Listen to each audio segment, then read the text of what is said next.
Atau sebaliknya, Anda semangat beramal, tapi nggak tahu apakah amal ini dibangun di atas dalil atau tidak. Ya. Apakah amal yang kita lakukan ini ada tuntunannya atau tidak? Ketika Anda mengamalkan satu amalan, ternyata tidak ada dalilnya, Anda terjatuh ke dalam tasyabbuh bin nasara, yaitu beramal tanpa ilmu. Makanya Islam al-wasatiyah. Islam itu pertengahan. Ya. Yaitu beramal dengan ilmu. Ketika sudah tahu diamalkan ilmunya, itu Islam. A'udzu billahi minasy syaithanir rajim. Bismillahirrahmanirrahim. Bismillahirrahmanirrahim. Assalamualaikum warahmatullahi wabarakatuh.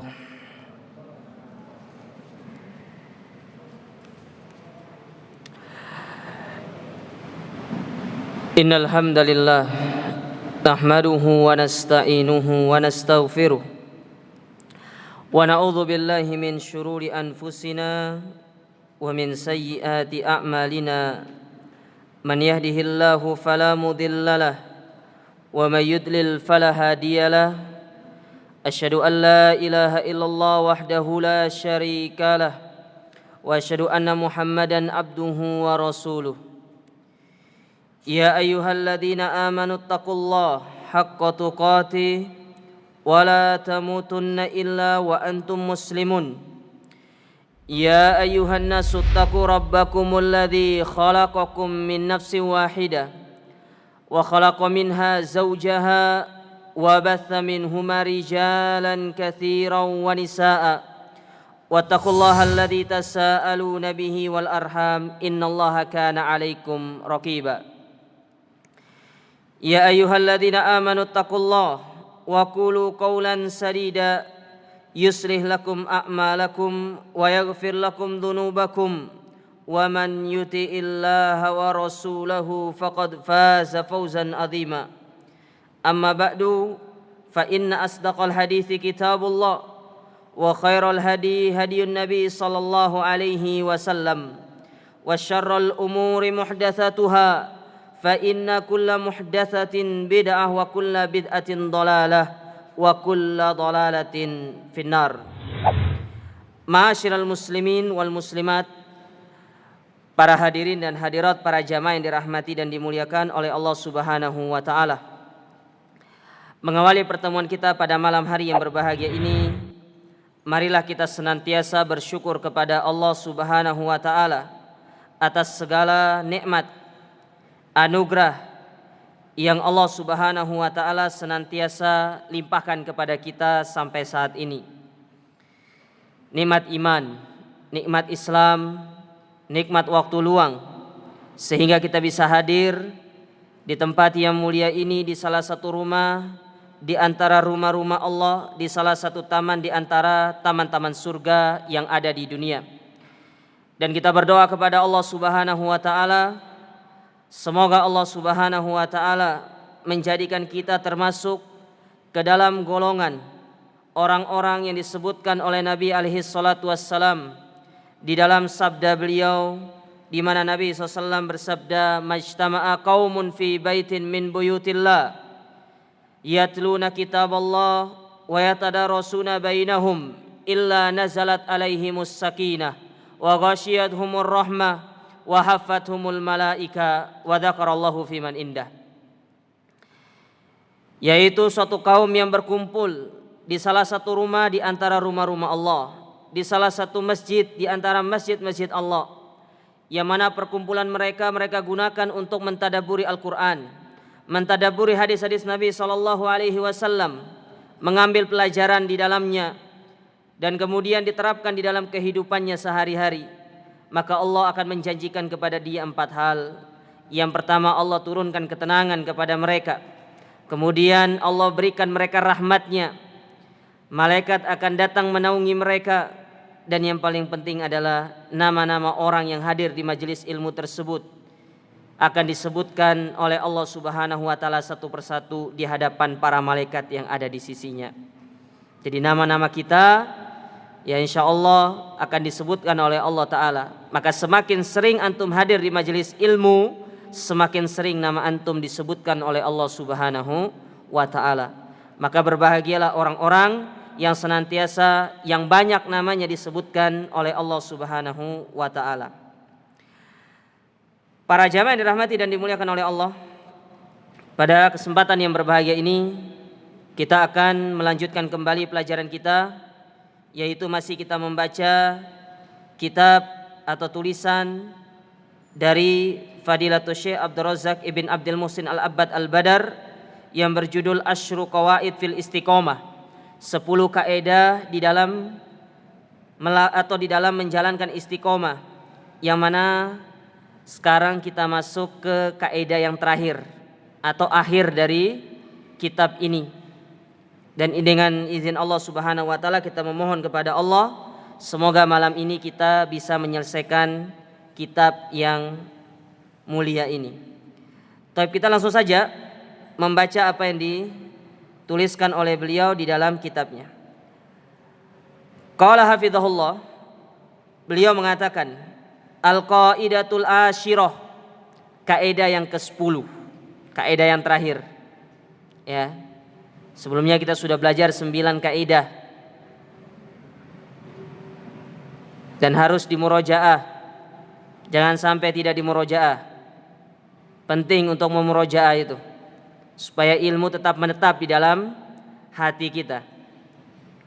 Kaidah yang ke-10 yaitu at-tasyabbuhu bil kuffari min a'dhami junuhi anil istiqomah.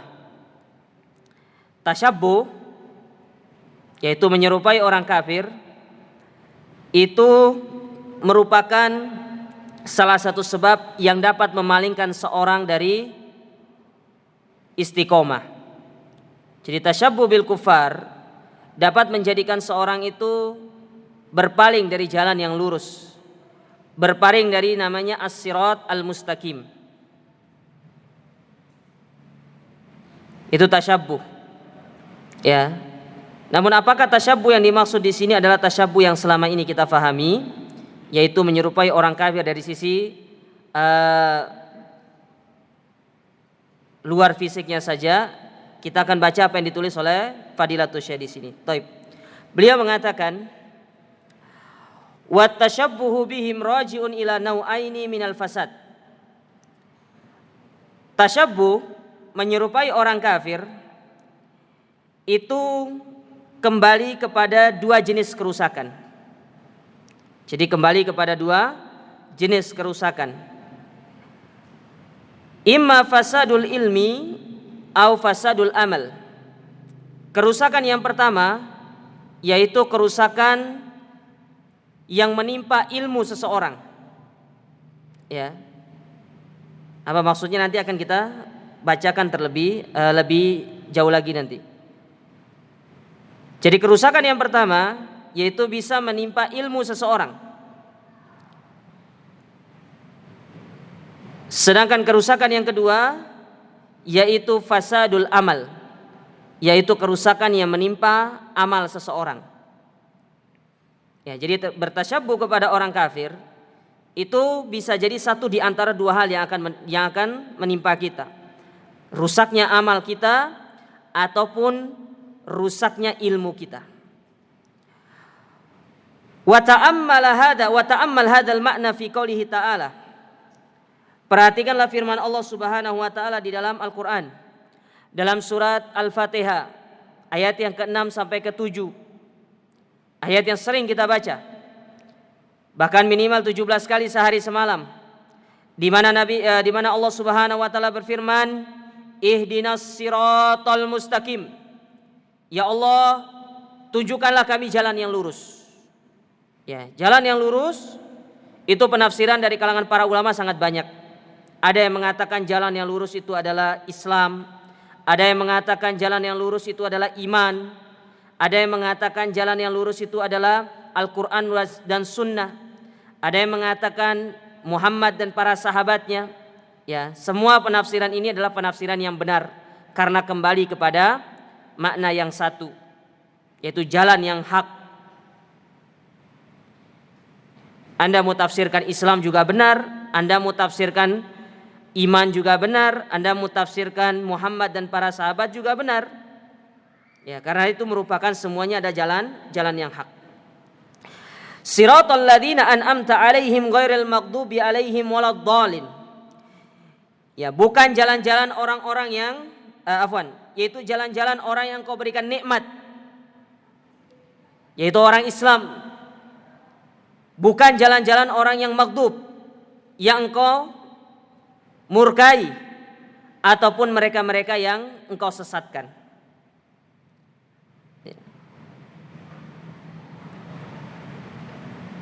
Wa fasadul yahudi min jihatil amal. Ayat ini kata beliau menjelaskan tentang dua kerusakan, yaitu kerusakan yang terjadi pada orang-orang Yahudi dan orang-orang Nasrani. Karena umumnya para ulama ketika mereka, khususnya ulama-ulama tafsir, ketika mereka berbicara tentang golongan yang dimurkai, maka umumnya adalah orang-orang Yahudi. Sedangkan orang-orang yang tersesat yaitu orang-orang Nasrani. Kenapa orang Yahudi itu menjadi orang yang dimurkai oleh Allah Subhanahu wa taala? Karena kerusakan yang terjadi dalam diri mereka itu kerusakan amal. Mereka tidak mengamalkan ilmu. Mereka punya ilmu tapi tidak mengamalkan ilmunya. Ya.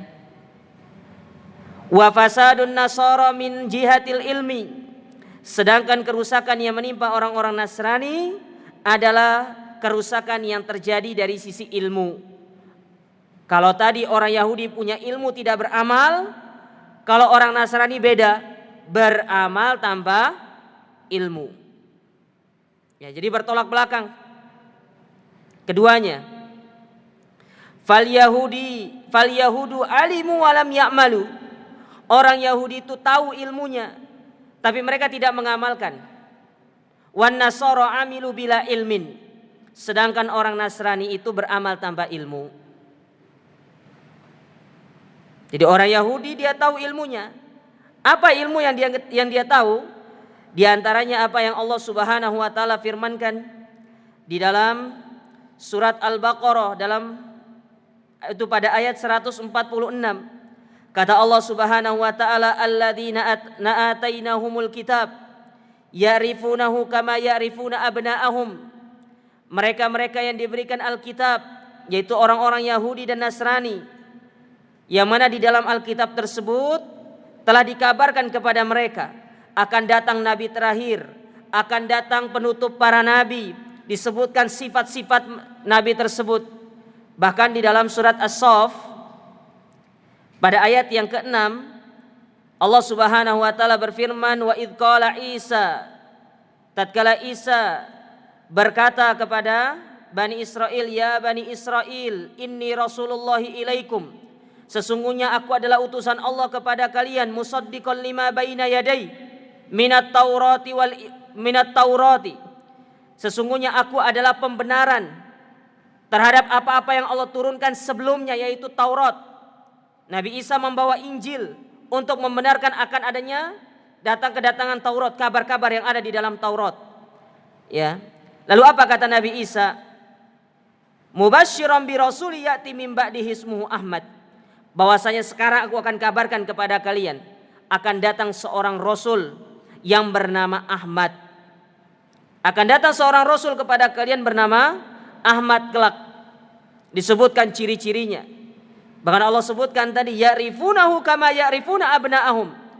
Mereka mengenal nabi tersebut bahkan seperti mereka mengenal anak-anak mereka. Antum tanya, orang tua kalau tidak kenal sama anaknya bahaya. Ya. Namanya orang tua itu pasti sangat mengenal anaknya, mengenal sifatnya, mengenal bagaimana fisiknya, ciri-cirinya. Orang tua pasti mengenalnya. Nah, begitu pula orang Yahudi dan Nasrani. Dikabarkan tentang Nabi Muhammad, dikabarkan tentang Ahmad kepada mereka, penutup para nabi dan rasul akan datang dari bangsa Arab, turunnya di sini begini-begini. Mereka sudah tahu ilmunya, tapi mereka tidak mau mengamalkan, terutama orang-orang Yahudi. Ya. Makanya Allah murkai mereka. Allah benci mereka. Karena mereka punya ilmu tapi mereka tidak mau mengamalkan. Ya.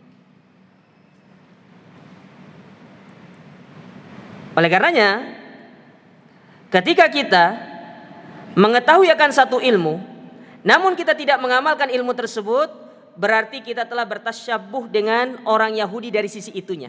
Ingat, sekali lagi saya katakan, bertasyabuh itu bukan hanya sekedar meniru dari sisi pakaian, dari sisi gaya rambut yang mudah di mohak, di koza misalkan, ya, ininya dicukur, ya atasnya enggak, atau nanti dibuat 3 jari di sini. Ya. Biasanya, ya, barber shop itu ikut tren dia. Ditawarin mau cukur begini enggak, ini lagi modenya. Ya, antum sebagai orang yang beriman kepada Allah, sebagai muslim punya gaya tersendiri. Cukur semua, rapi. Ya, daripada cukur setengah enggak. Antum pernah lihat lapangan bola, rumputnya panjang, dicukur tengahnya, bagus atau tidak? Nah, itu gaya rambutnya seperti itu tuh. Enggak bagus. Ya. Jadi bukan hanya meniru orang-orang Yahudi itu dari sisi penampilan, tapi yang paling parah meniru orang-orang Yahudi itu, yaitu seorang bertasyabuh dengan orang Yahudi dari sisi apa? Dari sisi dia tahu ilmu tapi dia tidak mau mengamalkan, tidak mau menyampaikan kepada orang. Sudah ngerti ilmunya, sudah paham, tapi dia tidak mau mengamalkan ilmu tersebut. Ingat, ketika Anda punya ilmu, Anda tidak mau mengamalkan ilmu tersebut, maka Anda terjatuh ke dalam tasyabuh dengan orang-orang Yahudi dari sisi ininya. Ini bahaya. Jangan kira tasyabuh itu hanya dari sisi penampilan. Atau sebaliknya, Anda semangat beramal, tapi nggak tahu apakah amal ini dibangun di atas dalil atau tidak. Ya. Apakah amal yang kita lakukan ini ada tuntunannya atau tidak? Ketika Anda mengamalkan satu amalan, ternyata tidak ada dalilnya, Anda terjatuh ke dalam tasyabuh bin nasara, yaitu beramal tanpa ilmu. Makanya Islam al-wasatiyah. Islam itu pertengahan. Ya. Yaitu beramal dengan ilmu. Ketika sudah tahu diamalkan ilmunya. Itu Islam. Menyelisih orang Yahudi dan Nasrani. Makanya Allah Ta'ala mengatakan wa ja'alnakum ummatan wasata litakunu syuhada 'alan nas. Kami jadikan umat Islam itu sebagai umat pertengahan. Tidak berlebih-lebihan, tidak pula meremehkan. Berilmu. Makanya Islam itu adalah ilmu dan amal. Berilmu terlebih dahulu baru beramal. Ya. Yang diamalkan harus didasari dengan ilmu. Makanya Imam Al-Bukhari menulis satu bab di dalam Sahih beliau berjudul Babul ilmi qoblal qauli wal amal. Bab ilmu dulu sebelum berucap dan beramal, sebelum dakwah. Ya, sebelum beramal, ilmu dulu, duduk, belajar. Makanya coba untuk melihat kitab-kitab yang ditulis oleh Syekh Muhammad bin Abdul Wahhab rahimahullah, beliau selalu mengawali kitab beliau dengan tulisan apa? I'lam rahimakallah. Ketahuilah, ilmuilah, wahai engkau yang dirahmati oleh Allah. Bukan i'malu, bukan amalkan. Ya. Karena banyak di antara zaman kita sekarang ini semangat beramal tapi tidak punya ilmu, semangat berdakwah tapi tidak punya ilmu. Ingat nasihat dari Umar bin Abdul Aziz. Ketika beliau memberikan nasihat kepada rakyatnya, beliau mengatakan, "Man abadallaha bighairi ilmin kana afsad aktsar mimma yuslih." Kana yufsid aktsar mimma yuslih. Barang siapa yang beramal tanpa ilmu, lebih banyak rusak daripada benarnya.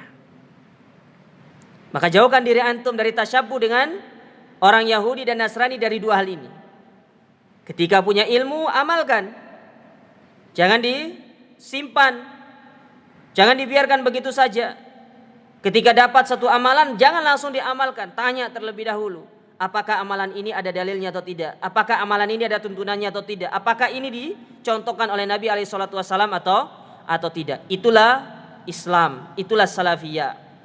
Bukan mereka yang semangat bermodalkan semangat 45. Yang penting amal, urusan benar itu belakangan, la khotok jamaah.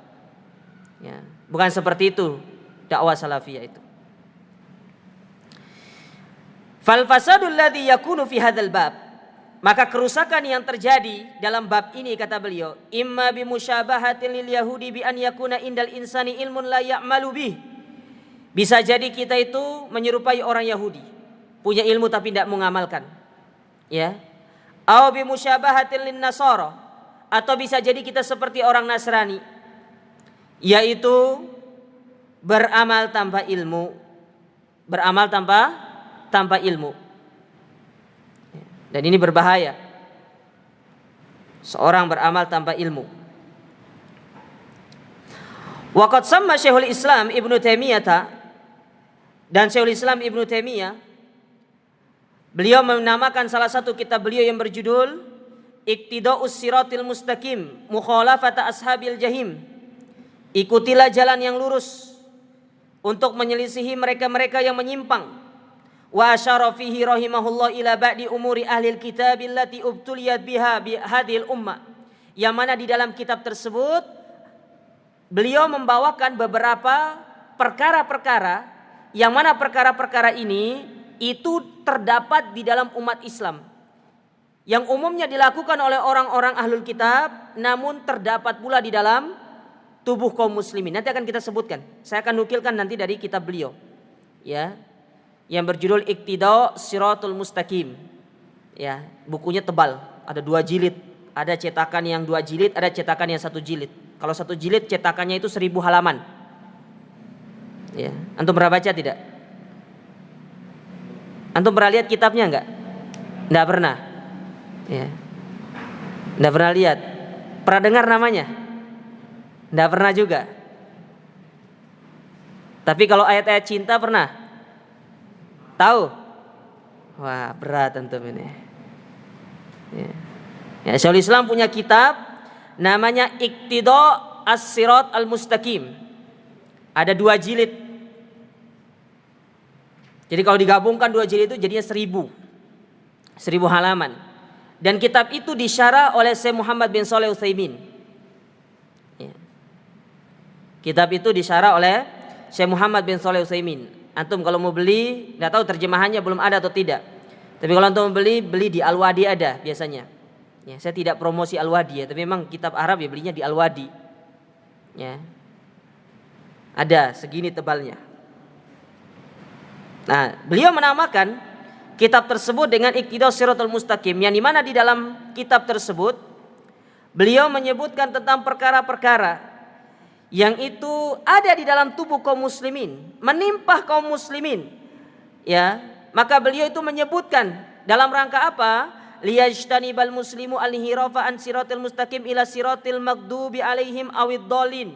Beliau sebutkan perkara-perkara itu supaya kita ini bisa menjaga diri kita untuk tidak seperti mereka-mereka yang menyimpang, supaya kita tidak termasuk ke dalam kaum yang dibenci, dimurkai dan disesatkan oleh Allah tersebut. Beliau sebutkan, ya. Beliau sebutkan di dalam kitabnya. Wa aurada qala Allah Subhanahu wa taala, di mana tatkala beliau menyebutkan tentang hal tersebut, di awalnya beliau membawakan ayat di dalam surat Al-Baqarah ayat yang ke-109, di mana Allah Subhanahu wa taala berfirman,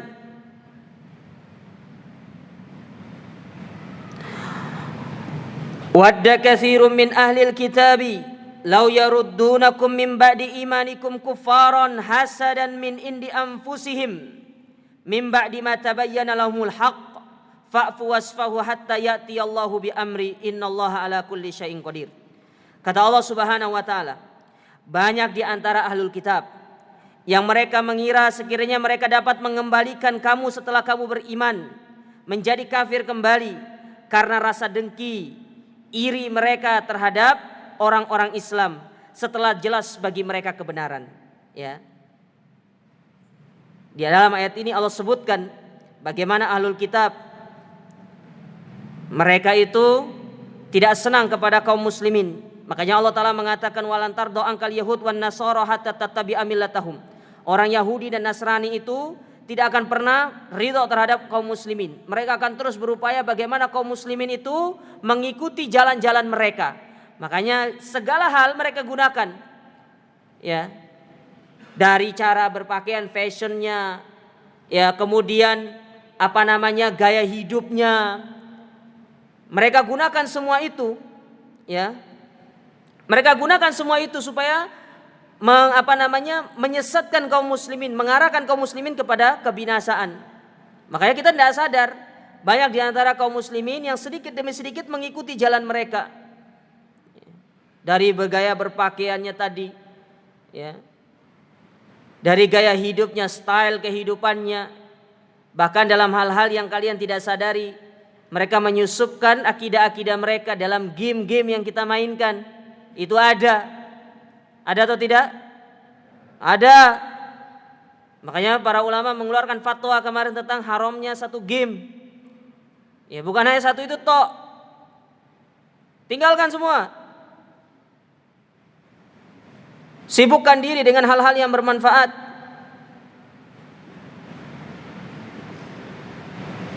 Daripada kuota habis gak bermanfaat, asal antum pakai dengan hal-hal yang bermanfaat. Antum streaming pengajian, antum gunakan untuk ilmu, kuota antum dibalas sama Allah. Allah ganti. Ya. Allah ganti. Jangankan itu kuota, hal-hal yang berkaitan dengan menuntut ilmu, waktu yang antum gunakan untuk menuntut ilmu, Allah berikan pahala jemaah. Coba kalau kita main itu, gunakan hal-hal yang tidak bermanfaat seperti itu, sudah buang waktu, buang tenaga, segala macam. Semuanya akan diminta pertanggungjawaban di hadapan Allah Ta'ala kelak. Ingat sabda Nabi SAW. Kata Nabi SAW, la tazulu qadama abdin yaumal qiyamati hatta yus'ala arba. Tidak akan bergeser kedua kaki anak Adam sampai dia akan ditanya tentang 4 perkara. Salah satunya tentang umurnya, usianya, waktunya. Untuk apa dia habiskan? Diminta sama Allah Ta'ala. Maka habiskan waktu ini dengan hal-hal yang bermanfaat, sehingga tatkala kita ditanya sama Allah, fulan, kamu habiskan usiamu untuk apa? Ya Allah, aku habiskan usiaku untuk mengukur jalan menuntut ilmu agama. Nah gitu caranya. Masa antum jawab nanti, aku gunakan waktuku, usiaku untuk main COD. Tahu COD? Cash on delivery. Apa COD itu? Ada COD, pura-pura enggak tahu gitulah. Ya. Tahu antum. Apalagi generasi-generasi yang sudah mau masuk Lolita 50 tahun itu tahu. Atau yang baru Batita, baru 30 tahun ke atas. Biasanya kalau yang punya komputer pertama itu gamenya itu. Ya.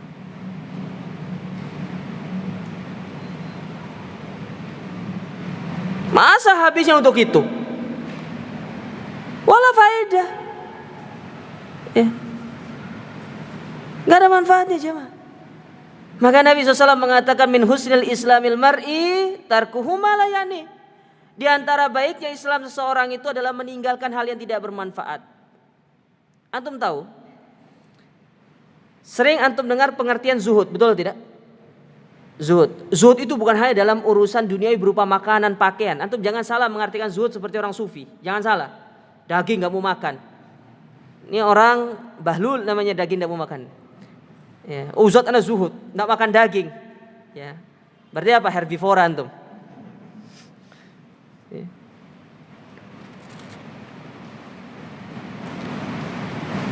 Zuhud dalam pengertian Islam adalah mereka-mereka yang meninggalkan yang tidak bermanfaat di akhirat bagi dia. Dia timbang, ini amalan ini bermanfaat gak bagi saya di akhirat? Kalau enggak ya sudah dia tinggalkan. Bukan berarti tidak boleh makan ini, makan itu, enggak. Tapi dia memikirkan bagaimana dia ingin selamat di akhirat. Itu orang zuhud. Ya.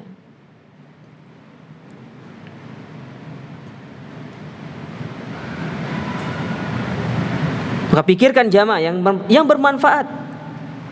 Antum kalau di rumah tidak ada kerjaan, banyak saudara-saudara kita, ikhwan-ikhwan kita. Kita bisa gabung bersama mereka, melakukan hal-hal yang bermanfaat. Kayak tadi disebutkan bersih masjid. Oh, luar biasa, antum bersihkan masjid dipakai sama masyarakat untuk sholat, pahalanya luar biasa jemaah. Daripada di rumah nggak ada kerjaan, antum asal jadi muadzin di masjid, pahala antum mengumandangkan azan.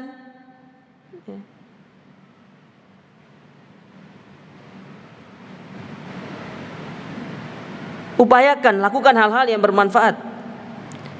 Jangan sampai kita itu terlalu sibuk dengan hal-hal yang tidak bermanfaat, terutama sibuk dengan kehidupan orang lain. Apalagi dengan kemajuan teknologi sekarang ini, banyak sekali di antara kita yang sudah open source terhadap terhadap kehidupan pribadinya, bahkan tidak ada privasi antara dirinya dengan orang lain. Sementara seorang mukmin harus punya privasi, punya hal-hal yang perlu untuk dia simpan. Tidak semuanya harus dibuka. Mana contohnya? Antum sibuk dengan vlog-vlog orang, kehidupan orang. Apa manfaatnya buat antum? Gak ada manfaatnya. Wala menambah keimanan, wala menambah ilmu. Yang antum lihat adalah mereka memamerkan dunia mereka. Sibuk terhadap dunia mereka. Itu yang kita tonton. Subhanallah. Ya. Maka sibukkan diri dengan hal-hal yang bermanfaat. Ya.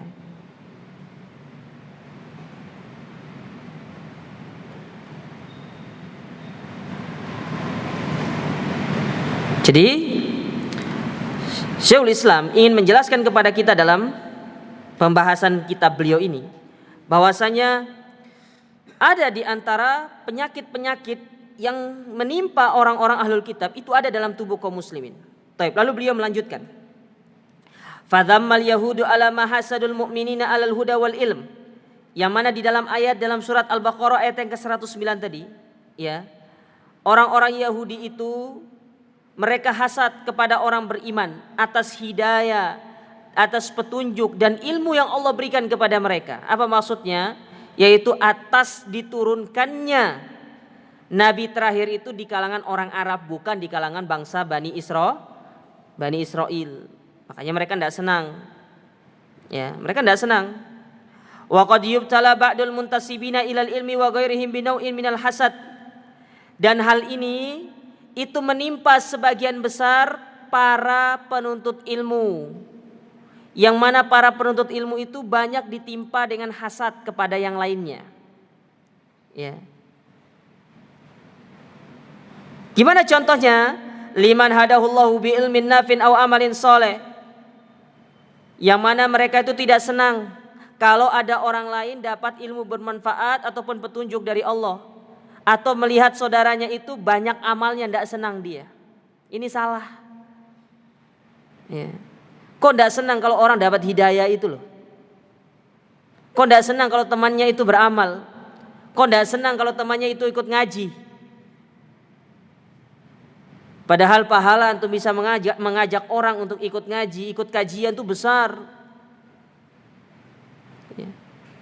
Sebagaimana pernah disampaikan oleh Nabi kepada Ali bin Abi Thalib. Kata Nabi alaihi salatu wassalam, la an yahdiya bika rajulan khairan laka min humurin na'am. Engkau kasih hidayah kepada satu orang, dia berhasil mengikuti hidayah melalui perantara dirimu, itu lebih baik daripada unta merah. Kalau bahasa sekarang itu lebih baik daripada inti dikasih Ferrari. Ya. Ferrari berapa? Kan ada jenisnya. Lebih baik Anda memberikan hidayah kepada orang daripada Anda diberikan satu buah Ferrari atau sebuah Lamborghini. Bayangkan kalau banyak orang yang Anda berikan hidayah kepada mereka. Anda ajak untuk ikut pengajian, berapa banyak pahala yang kita dapatkan. Luar biasa. Tapi banyak di antara kita sekarang ini, mereka tidak senang. Ya. Kalau orang banyak mengikuti kajian salaf, bahkan berupaya untuk bagaimana menghalangi orang tersebut untuk tidak mengikuti kajian salaf, melempar tuduhan-tuduhan, ya, memfitnah dakwah salafiyah dengan tuduhan yang tidak benar. supaya mereka tidak ikut dalam kajian tersebut. Harusnya kalau ada orang yang ingin ngaji itu bahagia. Ya. Ini tidak, justru memfitnah. Oh, kajian tersebut kajian sesat, kajian tersebut begini, ngajarinnya tidak benar. Ya. Kajian tersebut itu ngobrol surga dan neraka. Yang gak ikut sama mereka neraka, kalau ikut sama mereka pasti surga. Tidak pernah kita ngomong seperti itu. Pernah gak ustadz kita ngomong kalau tidak ikut kajian salaf itu neraka, pasti neraka, kita pasti surga? Tidak pernah. Ya. Cuma itulah hasad ada dalam tubuh kaum muslimin, tidak senang melihat saudaranya itu ikut taklim, melihat saudaranya itu kembali menuju Allah Ta'ala. Wa huwa khuluqun madmum. Inilah ciri atau salah satu akhlak yang tercela. Wa huwa fi hadzal maudi min akhlaqi makdub alaihim. Dan akhlak seperti ini seperti akhlaknya orang-orang Yahudi. Orang-orang Yahudi itu tidak senang kalau orang masuk Islam itu. Ya, makanya di zaman Umar bin Khattab radhiyallahu taala anhu, beliau pernah melihat bagaimana pendeta Yahudi bersemangat mengajak orang masuk dalam agama Yahudi. Ngetok satu rumah ke rumah yang lainnya, diketok pintunya, ayo masuk agama Yahudi, ayo begini. Ya, nangis Umar melihat orang tersebut. Kenapa nangis? Amilatun nasibat tasla naron hamiyah. Capek ngajak orang masuk agama Yahudi, tapi ujung-ujungnya dia masuk ke dalam api neraka. Ya. Karena hasad yang mereka miliki, ketidaksenangan mereka terhadap Islam menyebabkan mereka itu seperti itu. Sama sebagian besar saudara kita kaum muslimin, karena hasad yang mereka miliki, tidak senang dengan dakwah ini, dilemparilah tuduhan-tuduhan yang tidak benar, fitnah segala macam, ya. Dikatakan kajiannya begini, naudzubillah. Makanya antum bersabar. Di zaman yang penuh fitnah seperti ini antum bersabar. Ya, anggap saja itu sebagai topping dari suatu makanan. Antum kalau beli terang bulan kan ada toppingnya kan? Ya. Nah, dakwah itu juga gitu. Antum ngaji itu harus ada toppingnya biar enak. Celaan, cacian, makian, fitnah yang dilemparkan kepada kita itu sebagai bumbu bagi yang mengikuti dakwah salafiyah. Ketika seorang bisa menikmati hal tersebut, bahagia dia dunia dan akhirat. Ya. Tapi kalau dia tidak mampu untuk menikmatinya, bahkan dia lebih rentan untuk terbawa arus, maka ini sungguh kerugian bagi dirinya. Makanya antum bahagia. Semakin banyak ujian, berarti semakin sayang Allah kepada kita. Ya. Semakin banyak ujian, berarti semakin semangatlah kita untuk terus menuntut ilmu dan membentengi diri kita dengan ilmu supaya kita bisa lewat dengan ujian tersebut. Karena seorang tidak akan bisa selamat dari ujian kecuali kalau dia membekali dirinya dengan ilmu dan takwa kepada Allah Ta'ala.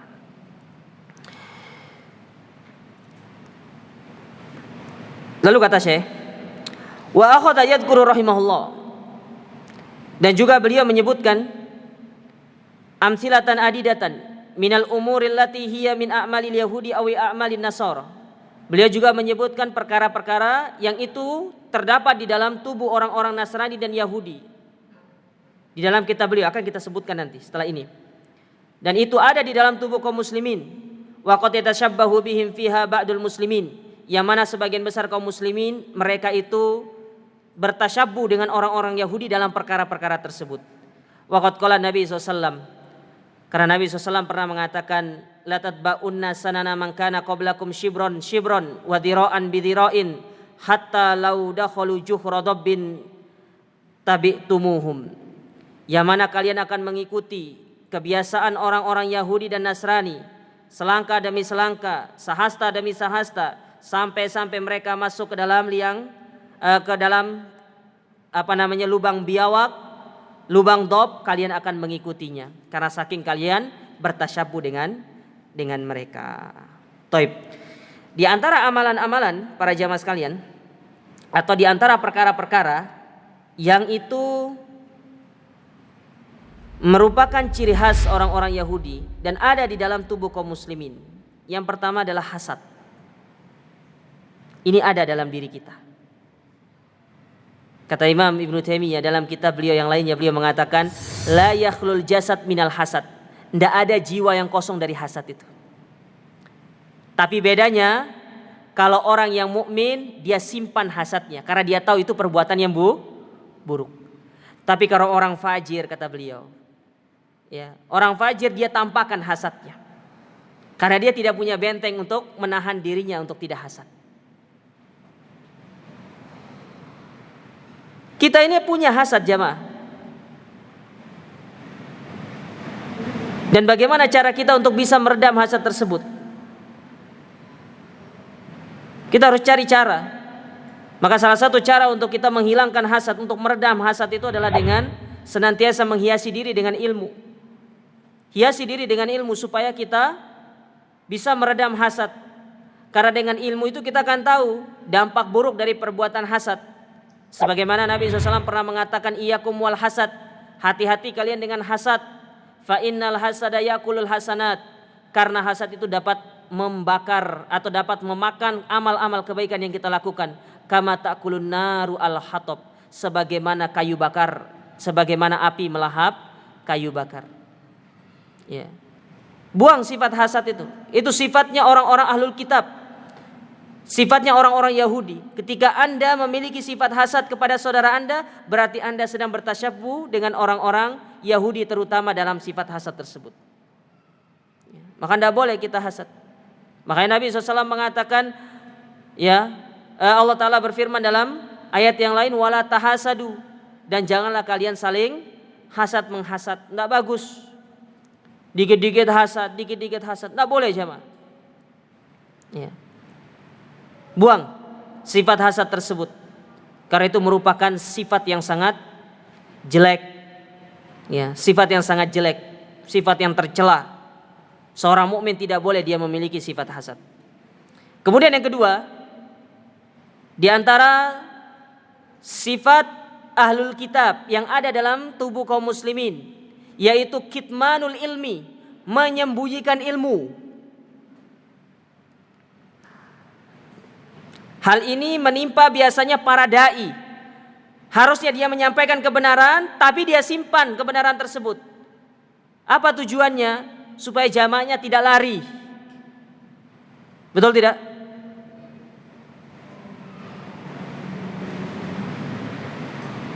Dia tidak menjelaskan yang sebenarnya kepada kaum muslimin. Dia simpan yang hak itu, dia sampaikan yang batil. Hati-hati.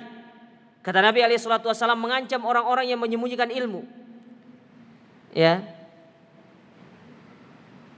Man sa'ala an ilmin fakatamahu. Barang siapa yang ditanya tentang satu perkara lalu dia menyimpan ilmunya, dia menyembunyikan ilmunya. Bisa menyimpan itu dia mau menjawab, atau yang kedua, dia menyampaikan sesuatu yang justru bertolak belakang dengan yang benar. Dia simpan kebenaran, dia sampaikan yang batil. Dengan tujuan duniawi, syahwat duniawi yang ingin dia dapatkan. Kata Nabi SAW, fa'al jamallahu yaumal qiyamati iljaman minan nar. Orang ini akan diberikan tali kekangan dari api neraka di hari kiamat. Dimasukkan ke dalam mulutnya. Nah, kalau disampaikan, kalau ditanya tentang satu perkara, antum tahu ilmunya, sampaikan. Kulil haqqa walau kana murron. Katakan yang hak meskipun itu pahit. Sampaikan, tapi dengan hikmah, dengan adab. Ya. Jangan disembunyikan. Sampaikan yang hak. Katakan yang hak itu hak, yang batil itu batil. Ahlus sunnah mengatakan demikian. Maka ketika kita menyimpan ilmu, yang mana kita tahu tentang ilmu tersebut, justru kita tidak sampaikan kepada orang yang bertanya kepada kita. Ataupun dalam pengajian seperti ini kita menyimpan hal tersebut, maka hati-hati. Ya, kita diancam oleh Nabi SAW dengan kekangan dari api neraka, dan itu sangat panas luar biasa. Yang ketiga, ya, Di antara sifat ahlul kitab yang ada dalam tubuh kita, tubuh kaum muslimin, adamu qubulil haqqi alladzi ma'a ghairi. Tidak mau terima kebenaran dari orang lain. Nek bukan dari ustadznya tidak mau. Ya. Apalagi kalau yang menyampaikan kebenaran itu di bawah dia. Baru ngaji. Ente sopo? Baru ngaji 2 bulan sudah berani ngasih nasihat kan. Ana lo ngaji 20 tahun ya, kalau salah. Ahlus sunnah itu kalau salah ya salah, terima. Dinasehati, terima nasihatnya. Bukan masalah lama ngaji atau tidak. Kalau kita salah ya salah gitu loh. Ya. Jangankan antum yang ngaji 20 tahun. Nabi saja salah Allah tegur. Betul atau tidak? Allah tegur. Apalagi sekelas kita. Mau 50 tahun kita ngaji, 40 tahun kita ngaji, ya kalau salah ya salah. Siap menerima nasihat, itu orang baik. Ya. Kadang-kadang kita tidak mau terima nasihat. Ya.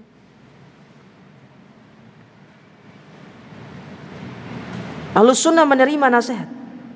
Salafiyun kalau dinasehati, kalau dia salah terima dengan lapang dada.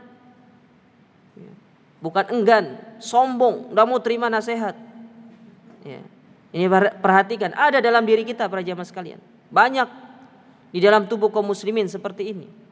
Bahkan tidak hanya menimpa mereka orang-orang awam, tapi mereka menimpa perkara ini menimpa kaum salafiyin itu sendiri. Ya. Ketika disampaikan nasihat tidak mau terima, padahal menasehati dengan baik. Ya. Tujuan kita dinasehati itu supaya kita berubah. Ya, beda hal kalau mungkin dia ingin menjatuhkan diri kita, cara menasihatinya tidak baik, ya. Antum punya hak untuk tidak usah menghiraukan dia karena cara dia, tapi kalau dinasihati dengan cara yang baik, ya. 4 mata segala macam, ahlan wa sahlan, terima ya akhi. Ya. Ini ahlus sunnah. Ini salafiyun. Ya. Terima nasihat. Karena ahlul kitab mereka tidak menerima kebenaran selain dari orang lain. Atau kalau tidak mau menerima kebenaran itu dari orang lain, mereka menganggap diri mereka itu baik. Kemudian berikutnya, ya, di antara sifat ahlul kitab yang ada dalam tubuh kaum muslimin, yaitu tahriful kalam an maudhi'ihi, suka membolak-balikan ucapan, suka membolak-balikan perkataan. Apa bahasanya kalau gini nih? Memutar-balikan fakta, berbicara dusta, tak boleh. Ya, ngomong sama si A begini, sama si B Z. Ya.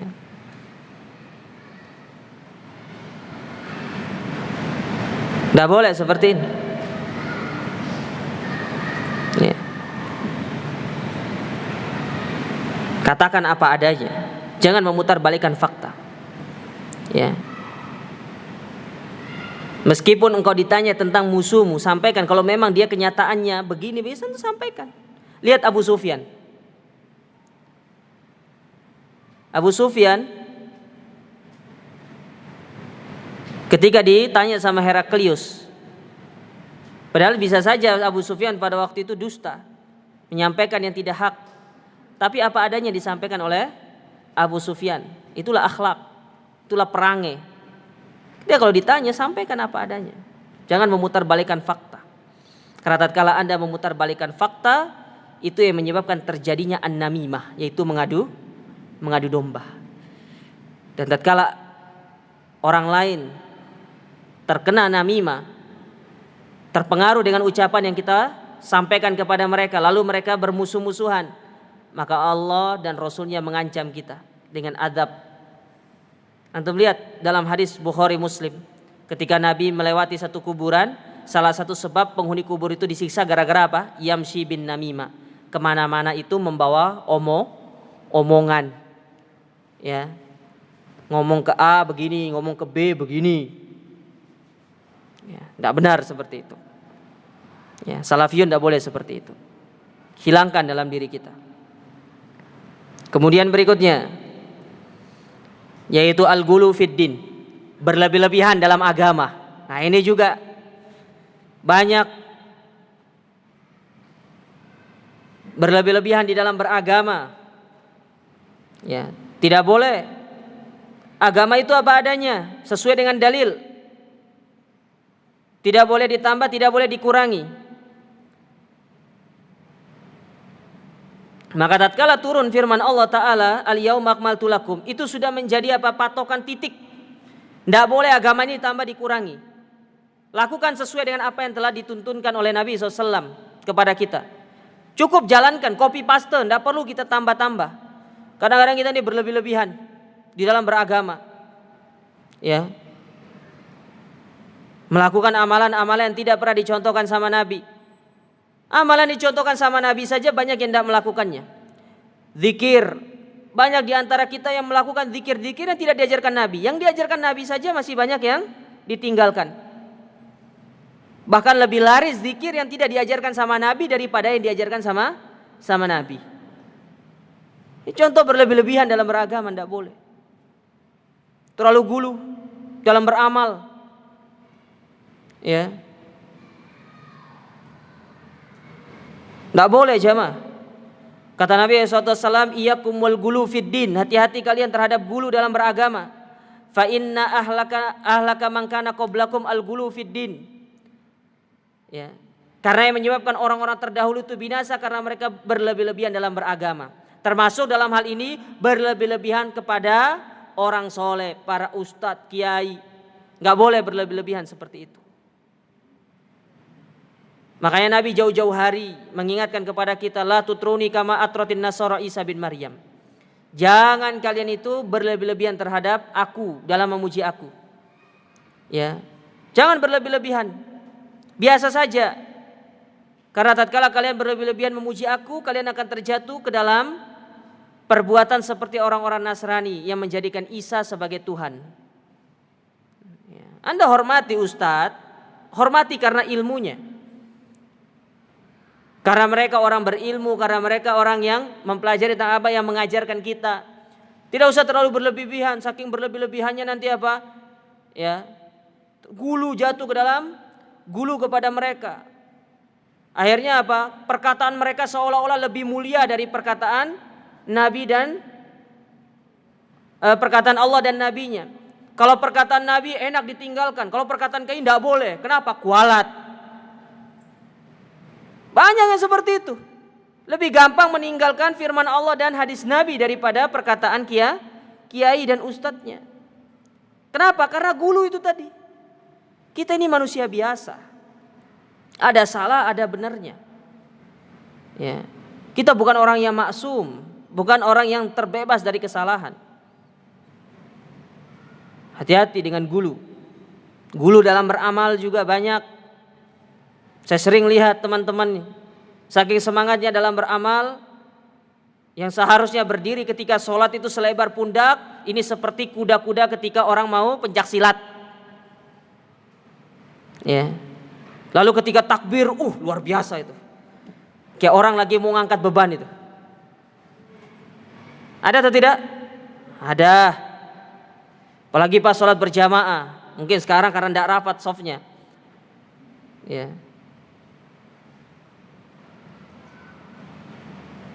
Ini karena nggak rapat safnya. Dulu waktu rapat safnya nggak peduli dia. Takbir yang lainnya ikut kena. Saya berapa kali kena itu. Tidak benar seperti ini. Ya. Semangat boleh, tapi didasari dengan ilmu. Ya. Jangan terlalu berlebih-lebihan. Ya.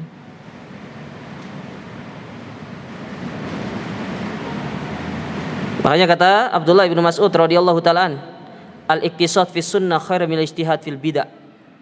Biasa-biasa dalam mengerjakan sunnah itu lebih mulia daripada semangat melakukan hal-hal yang tidak pernah dicontohkan oleh Nabi. Ya.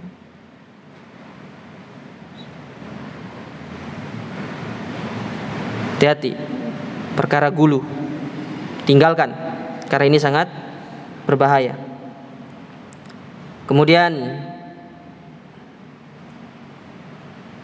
di antaranya juga, kalau tadi bergulu dalam agama, kalau ini al-gulu fil anbiya was solihin, berlebih-lebihan terhadap para nabi dan orang soleh.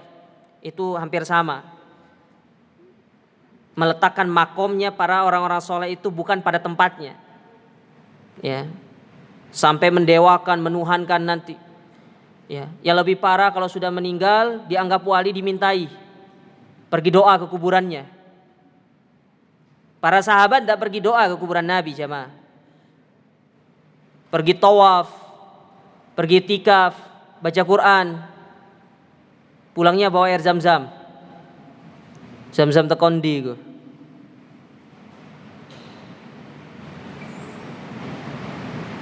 Umar bin Khattab saja, orang yang mulia, dia tidak datang kepada Nabi SAW untuk meminta ketika terjadi penceklik.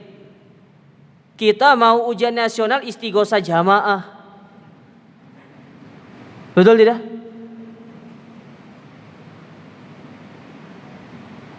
Datang minta.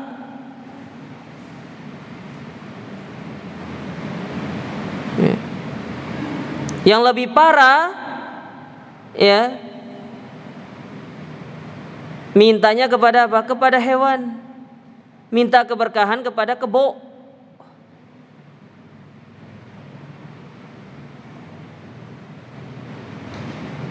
Ya ikhwan, kita lebih mulia dari mereka. Kenapa Anda lebih merendahkan diri Anda kepada sesuatu yang di bawah kita dari sisi derajatnya? Apakah IQ antum lebih dari 200 mungkin? Sehingga antum seperti itu?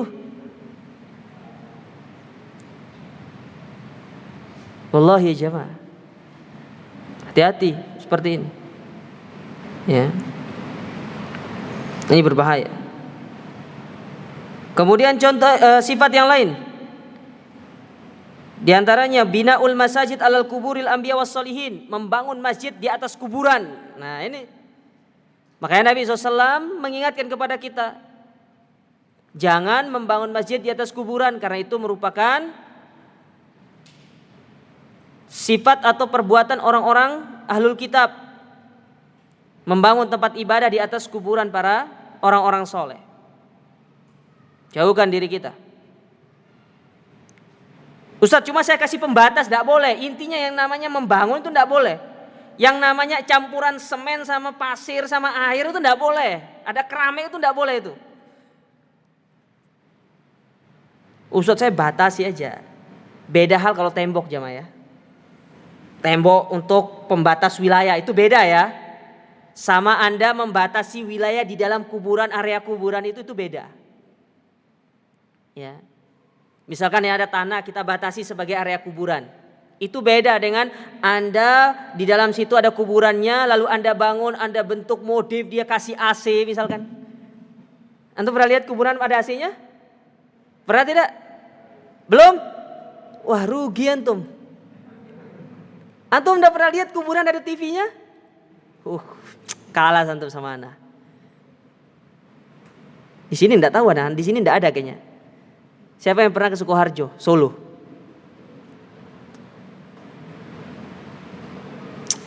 Makam Haji Solo. Tahu tidak? Enggak tahu. Wah. Ada daerah namanya Makam Haji. Di daerah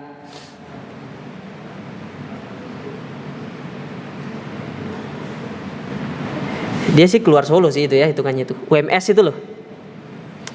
Tapi ke arah mana ya? Ke arah selatan kayaknya. Saya lupa ingat. Ya. Saya pernah lewat kuburan rumah. Wih, besar banget. Lihat ke dalamnya, ada AC-nya, ada TV-nya, ngeri. Ya, jadi yang memanfaatkan itu penjaga kuburnya. Wow, luar biasa. Antum kalah sama penjaga kubur. Penjaga kubur punya AC tempat tidur. Ya, kita boro-boro AC, kipas angin pun kalau bunyi kretek gitu kan. Bunyi itu, ya motornya yang mutar itu sudah apa? Sudah karatan, kayaknya perlu diganti.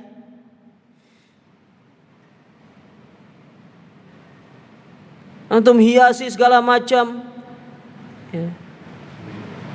Ini seperti orang-orang Yahudi, lihat orang-orang Syiah bagaimana menghiasi kuburan imam-imam mereka.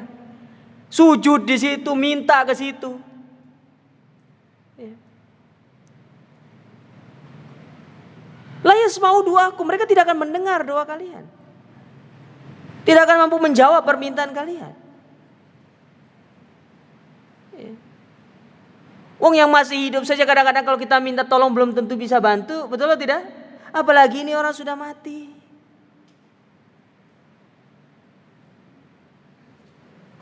Hati-hati. Makanya jangan membangun di atas kuburan. Ya, lalu gimana Ustaz kuburan yang syar'i itu? Ya sudah gundukan antum taruh satu nanti apa? Papan situ. Kenapa kita dilarang membangun di atas kuburan selain daripada apa yang disebutkan oleh Nabi SAW? Di antara manfaatnya kalau lahan sudah habis itu bisa dipakai. Ya antum lihat di Surabaya sini. Ya. Saking tidak adanya lapangan kosong, akhirnya anak kecil main bolanya di jalan. Jangankan untuk dijadikan sebagai fasilitas umum, mau dijadikan kuburan, jangankan menjadikan kuburan, fasilitas umum saja lapangan kosong itu hampir-hampir tidak ada.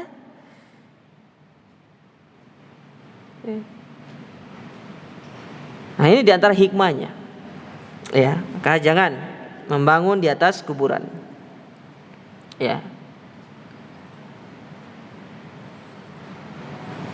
Dan masih banyak lagi yang disebutkan oleh Syekhul Islam Ibnu Taimiyah di sini di dalam kitab beliau, nanti antum bisa lihat sendiri di dalam kitab beliau. Taib. Sekarang kita kembali apa yang ditulis oleh Syekh di sini.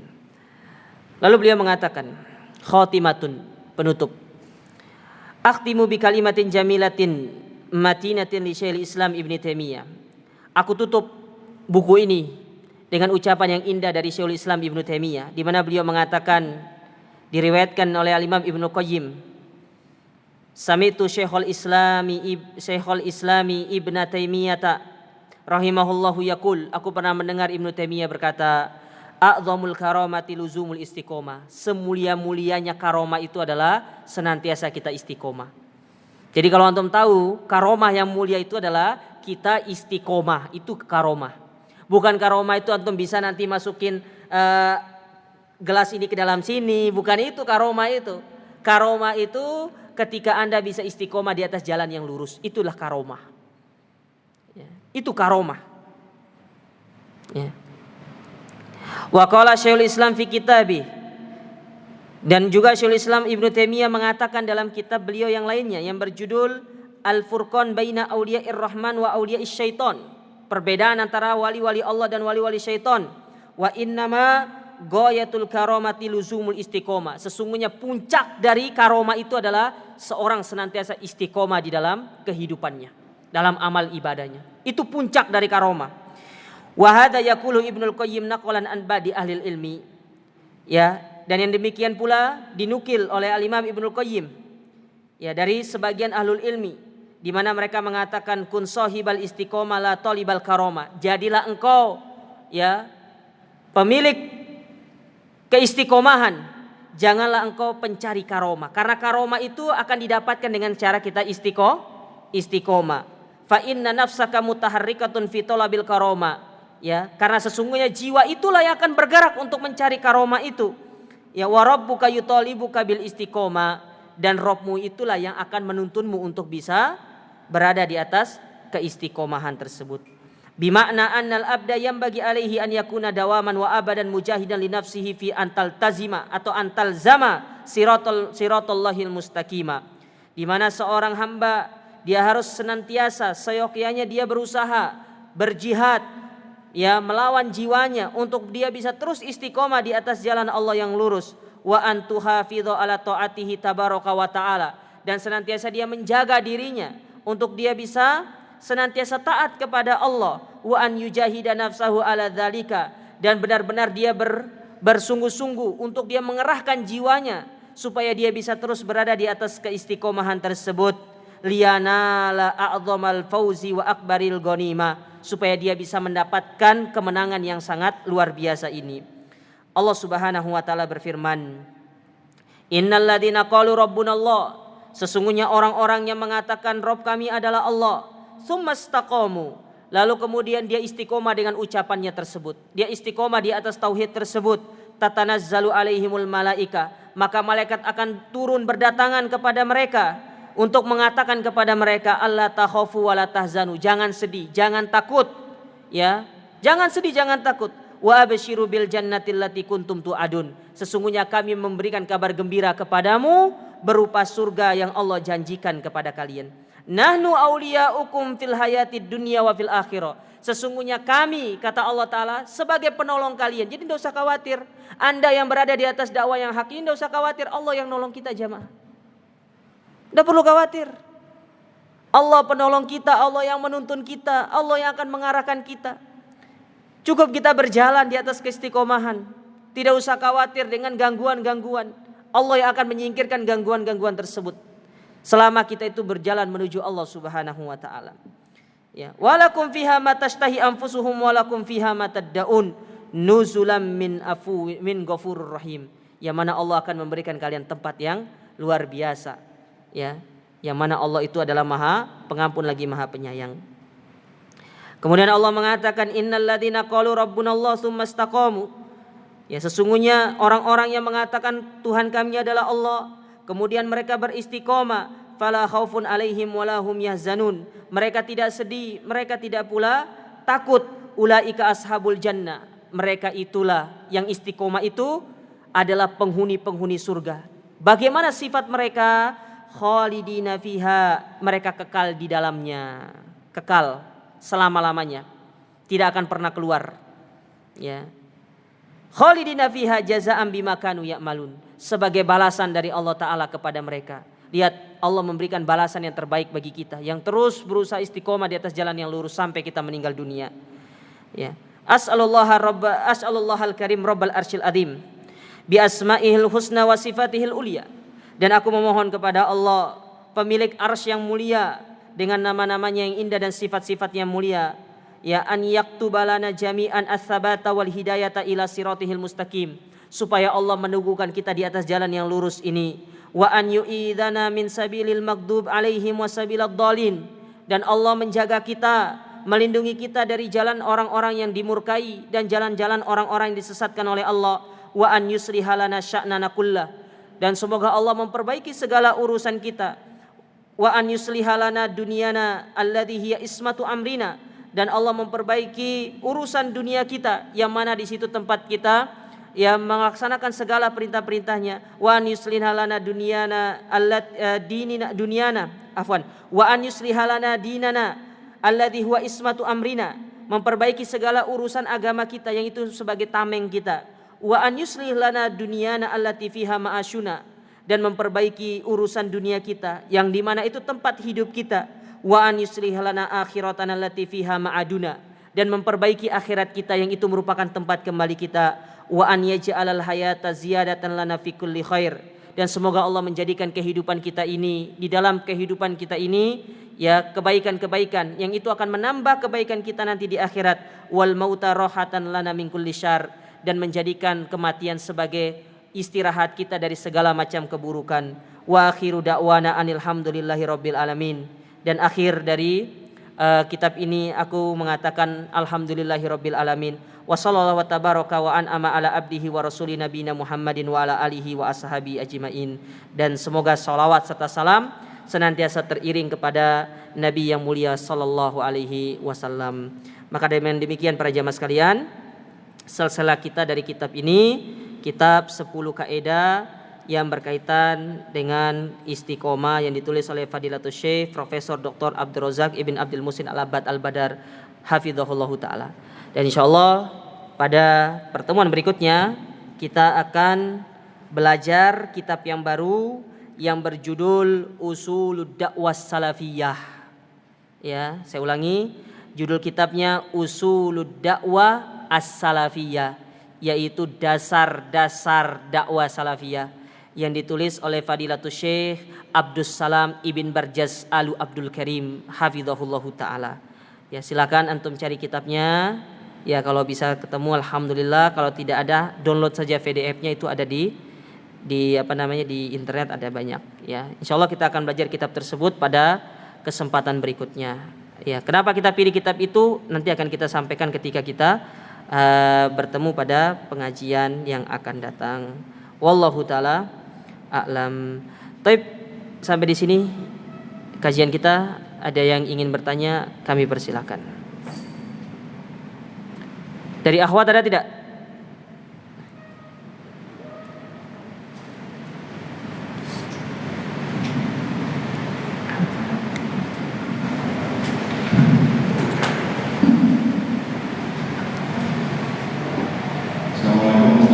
Assalamualaikum.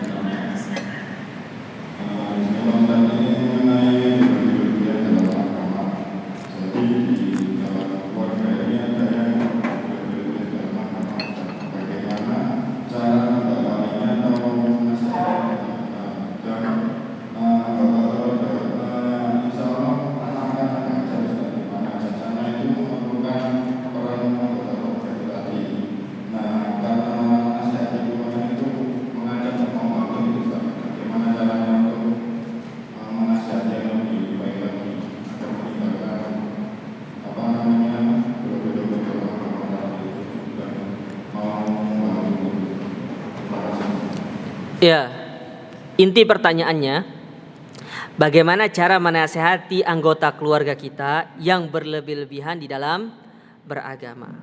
Ya, berat ya pertanyaannya. Taib. Tentu yang pertama yang kita lakukan adalah kita berdoa kepada Allah. Berdoa supaya Allah Subhanahu wa taala memberikan hidayah kepada mereka, membuka hati mereka untuk menerima hidayah. Ya, kemudian yang kedua yang kita lakukan adalah tentu kita memberikan nasihat kepada mereka terkait perkara-perkara yang mereka berlebih-lebihan tersebut. Ya, dengan kita mendatangkan penjelasan-penjelasan dari Al-Quran dan juga hadis Nabi SAW, ya, yang difahami oleh para salaful ummah. Terkadang kita mungkin menasihati dengan lisan itu kurang bisa, tapi menasihati dengan tulisan. Sekarang kan zamannya itu medsos ya. Ya, antum nasihati saja dengan tulisan, antum sampaikan. Ya, mungkin kalau dengan lisan itu takutnya nanti salah paham gitu loh. Orang yang mendengarnya bisa salah paham. Ya, maka sampaikan dengan tulisan. Ya, tapi yang ditulis itu antum ambil dari penjelasan para ulama, bukan yang ditulis dari ya apa yang kita pahami. Ya, nanti takutnya salah. Tapi apa yang ditulis oleh para ulama? Ya, mungkin kalau punya broadcast atau apa yang mungkin sekarang ini banyak disebarkan oleh teman-teman dari media dakwah salaf, misalkan antum bisa sebarkan seperti itu. Ya. Kemudian berikutnya diantaranya adalah kalau sekiranya mereka itu tidak bisa diajak untuk ngaji, untuk duduk di majelis ilmu, itu lebih bagus nanti ketika mereka bisa hadir, salah satu di antara anggota keluarga itu tanyakan kepada ustadz dalam rangka untuk mengajarkan kepada mereka supaya mereka memahami tentang perkara-perkara yang mereka berlebih-lebihan tersebut. Ya. Kemudian berikutnya yang bisa kita lakukan, ya mungkin bisa dengan apa? Kalau kita punya televisi di rumah, ya mungkin bisa dengan kita memutarkan channel-channel yang sekiranya itu bisa menjadi siraman rohani buat mereka. Sekarang kan banyak ya, ada Roja TV kan, kemudian ada Al Iman TV, ya banyak, Go Hijrah TV nggak tahu ada atau tidak. Ya mungkin kedepannya ada insyaallah. Ya kurang amin bilang. Iya gitu. Ya ataupun yang lainnya. Ya. Manfaatkan sarana-sarana yang ada ini untuk menyampaikan kepada mereka. Ya, karena ingat di antara sebab kenapa orang itu berlebihan di dalam beragama, salah satu sebabnya karena jahil. Mereka itu masih jahil akan ilmu agama, tidak ngerti tentang yang hak. Maka tugas kita menyampaikan dengan hikmah, dengan lemah lembut. Ya, jangan sampai nanti baru nyampaikan pertama, terus mereka tidak mau mengikuti kita, lalu kita katakan ya sudah, terserah bapak, terserah ibu, neraka tempat bapak ibu nanti. Ya, tidak boleh begitu. Ya, itu tidak hikmah namanya. Tapi terus menerus, pelan-pelan. Ya, terus dakwakan. Ya, sampaikan kepada mereka. Ya, Nabi saja mendakwakan paman beliau sampai paman beliau itu mau meninggal dunia. Nah, kita pun demikian. Ya, tentu dengan adab. Ya, perhatikan adab, perhatikan tutur kata, akhlak. Dan ingat, biasanya salah satu cara untuk mendakwakan keluarga yang berlebih-lebihan itu dengan cara yang baik itu adalah dengan akhlak. Karena kita ini lupa untuk menampilkan akhlak yang baik kepada mereka. Ya, tampilkan akhlak yang baik. Insya Allah dengan demikian, ya Allah Subhanahu Wa Taala akan memudahkan kita untuk mendakwakan keluarga kita yang masih berlebih-lebihan. Terutama lebih-lebih di bulan Shafar ini masih banyak yang memiliki keyakinan-keyakinan yang berkaitan dengan rebut terakhir. Nah, itu banyak kan? Ya, masih banyak.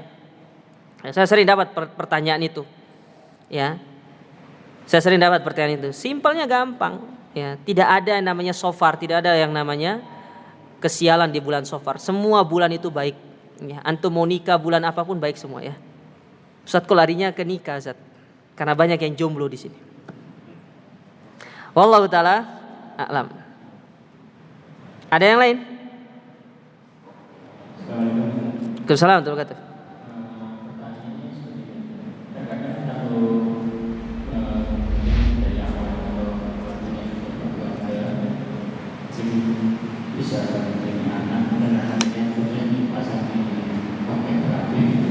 Di mana?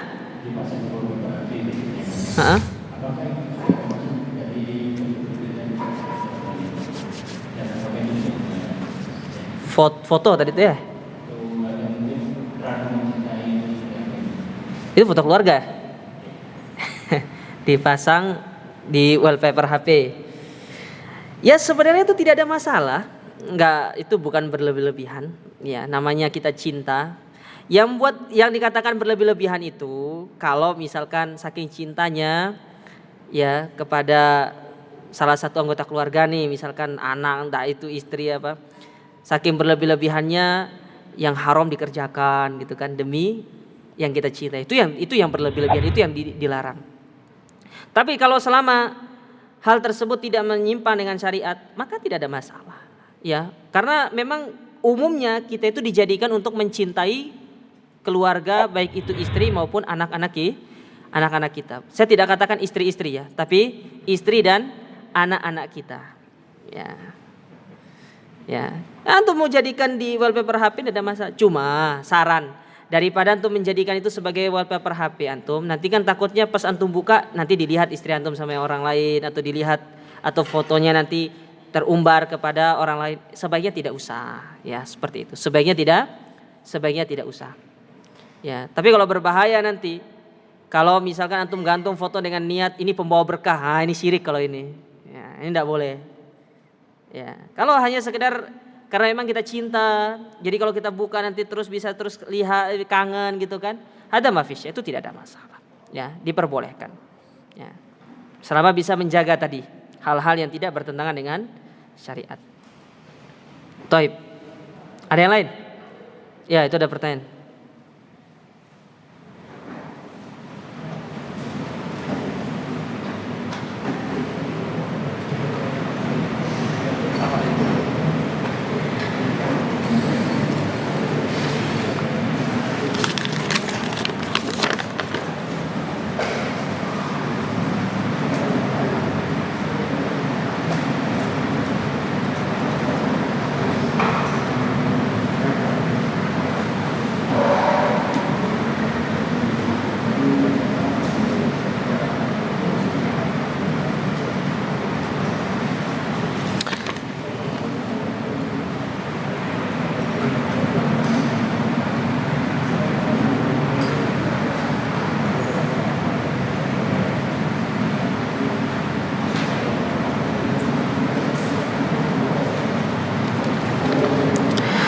Ustadz, tadi dijelaskan sifat manusia tidak mau menerima nasihat dari orang lain. Tapi apabila yang menasihati tidak belajar ilmu atau kita tahu nasihat dia ada yang melenceng dari agama, bagaimana? Ya, kita berbicara tentang kategori orang-orang yang memang dia itu punya ilmu dalam memberikan nasihat, ya, dalam memberikan nasihat. Karena tatkala kita diberikan nasihat, tentu mereka tahu akan kesalahan kita, dan itu yang mengetahui kesalahan kita adalah orang-orang yang berilmu. Kalau orang yang tidak berilmu, dia tidak tahu kesalahan kita, ya. Yang ada justru dia yang memiliki banyak kesalahan.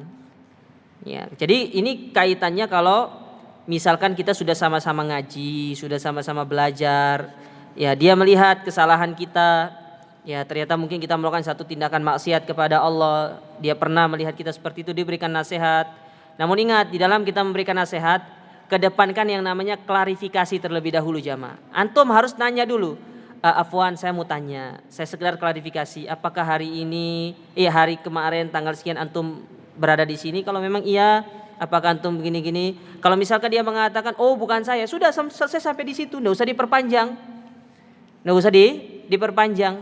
Kalau memang iya dia mengakuinya, maka disitulah antum memberikan nasihat kepada dia. Klarifikasi terlebih dahulu. Jangan langsung ujuk-ujuk, ya. Nanti didatangi, kamu tuh begini-begini, tidak boleh seperti itu. Tanpa klarifikasi ini juga tidak baik.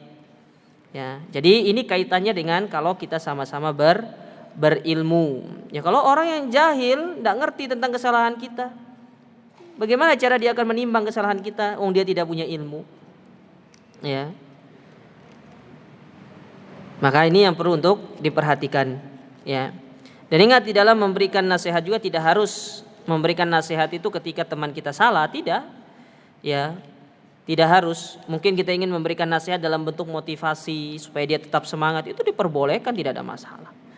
Ya, tapi dengan niat yang ikhlas karena Allah dan benar-benar itu keluar dari hati yang paling dalam. Bukan tujuannya ingin dikatakan Anda adalah sebagai seorang yang ahli dalam memberikan nasihat, bukan itu. Tapi semata-mata karena Allah Subhanahu wa taala. Ya, wallahu taala a'lam. Cukup ya? Taib, saya rasa cukup. Oh, ada lagi. Terakhir ya. Jangan ditambah.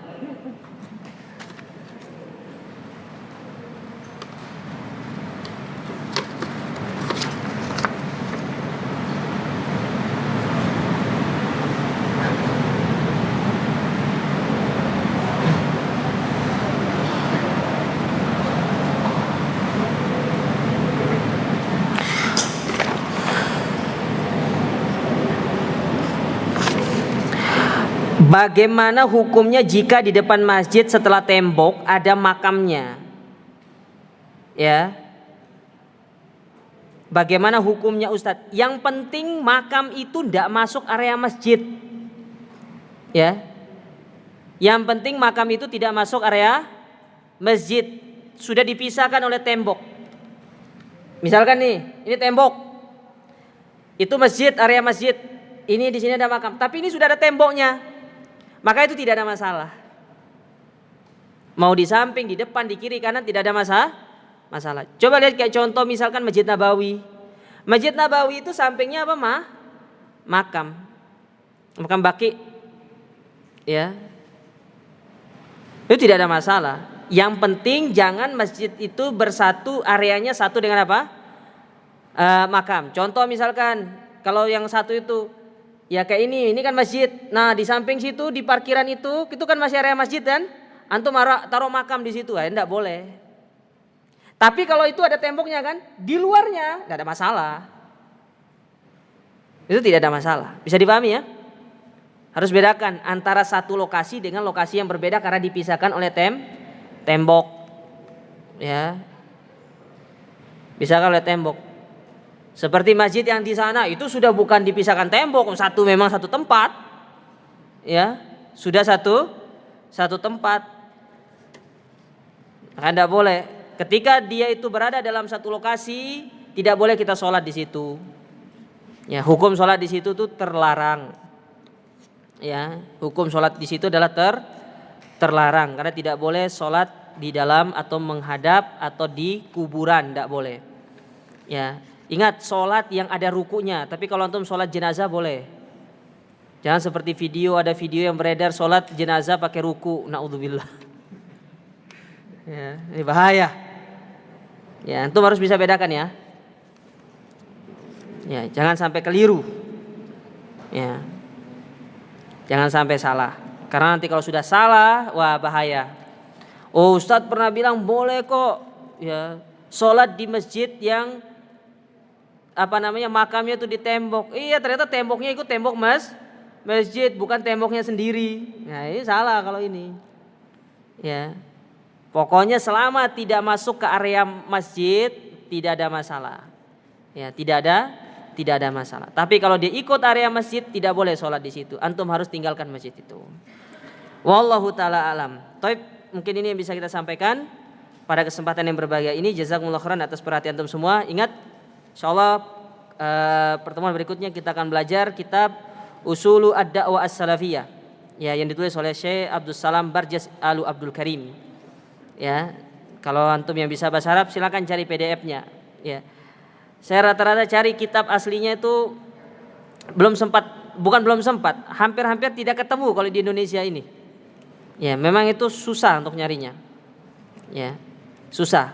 Nah, penulisnya itu satu dengan penulisnya ini yang menulis kitab Al-Mu'taqadus Shahih. Antum kalau tahu kitab Al-Mu'taqadus Shahih ya penulisnya itu sama.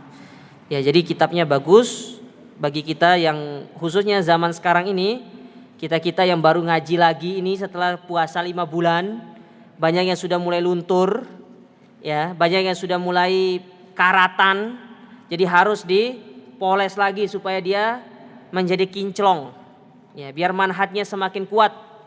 Jangan ikut manhaj yang nggak jelas, jangan ikut jalan-jalan yang nggak jelas, ya ikut yang jelas-jelas saja, ya, ikut yang jelas-jelas, yang nggak jelas sudah antum tinggalkan, karena yang nggak jelas itu banyak, ya. Wallahu ta'ala alam. Kita akhiri dengan doa kafaratul majlis. Subhanakallahumma rabbana bihamdika asyhadu an la ilaha illa anta astaghfiruka wa atubu ilaik. Wa sallallahu nabiyana Muhammad wa alihi wasallam wa akhiru da'wana alhamdulillahi alamin. Wassalamualaikum warahmatullahi wabarakatuh. Alhamdulillahi rabbil alamin.